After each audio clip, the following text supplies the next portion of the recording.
La sœur de Vincent Delory a organisé ce matin une conférence de presse à Lincel. Si la jeune femme se félicite du retour des deux journalistes français, elle souhaite que l'on n'oublie pas les conditions dans lesquelles son frère est décédé au Niger. Une disparition dont la douleur a été ranimée hier puisque Vincent aurait dû fêter ses 26 ans. Je vous propose d'écouter son témoignage. Elle est interrogée par Élodie Bernachon.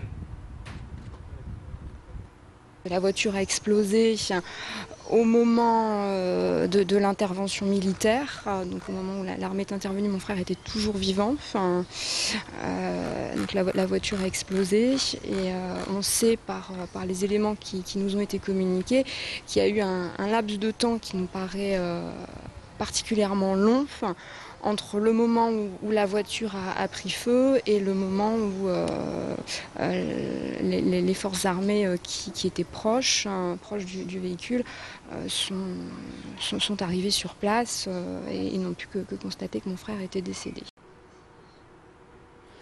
Hervé Guéquière serait attendu aujourd'hui à Marc-en-Barœul. L'enfant du pays devrait venir voir sa mère à la résidence Paul Cordonnier.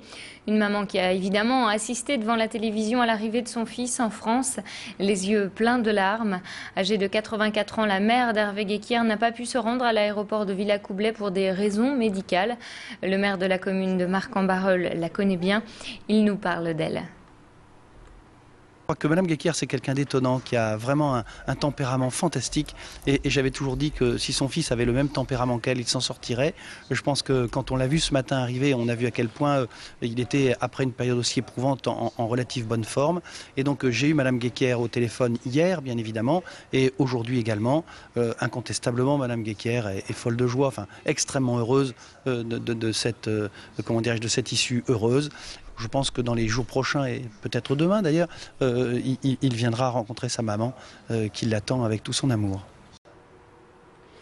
Alors que pour beaucoup, ce vendredi est synonyme de vacances, au LOSC, eh bien, c'est déjà la rentrée. L'entraînement a repris hier matin au domaine de Luchin, l'occasion de découvrir les petits nouveaux.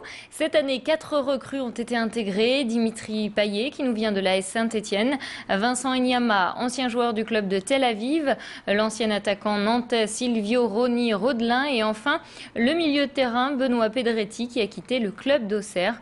Je vous propose d'écouter les raisons de leur venue dans le Nord. Des propos recueillis par Jimmy Hutchon.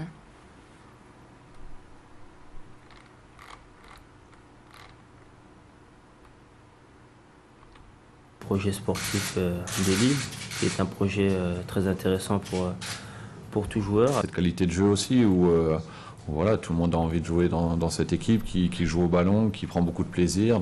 D'avoir fait ce choix-là, niveau footballistique, c'est quelque chose de bien. Surtout vu le palmarès que Lille est en train de construire.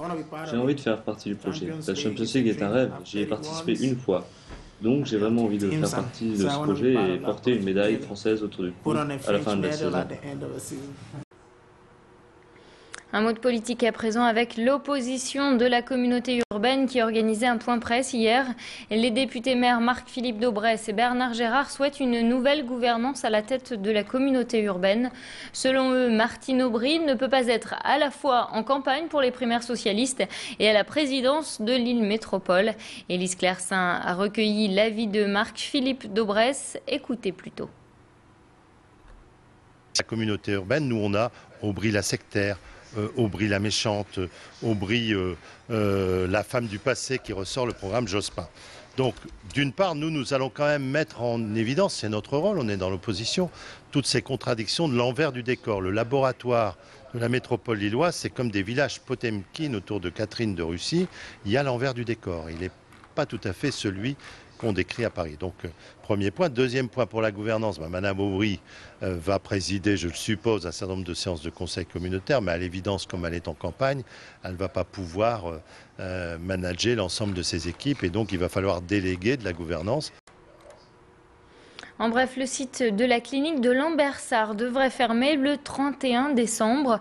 Le groupe hôpital privé Métropole l'a annoncé mercredi en convoquant l'ensemble du personnel. La clinique avait pourtant été rénovée récemment. L'ensemble des moyens techniques et humains seront recentrés en 2012 sur le site de la Polyclinique du Bois. Je vous emmène à présent sur les routes du Nord à la rencontre de Jean-Pierre Baès. Ce Dunkerquois de 63 ans a décidé de passer des vacances pas comme les autres. Le 1er juin, le nordiste est parti de Marseille pour rejoindre Dunkerque. Un périple qu'il effectue à pied à raison de 40 km par jour.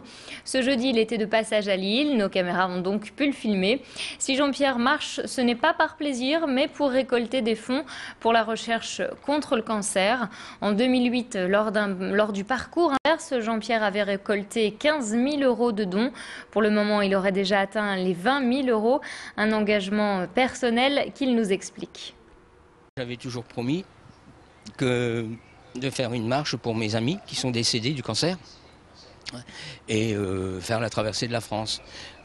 Et puis j'ai profité de faire profiter l'IRCL en ramassant des dons. Je marche seul, je pars le matin vers 6 h et j'arrête vers midi. Et là j'arrête quasiment pas. Et après je prends un repas et après le repas je refais les kilomètres qui me manquent pour arriver à 40. C'est la fin de ce flash. À suivre la météo.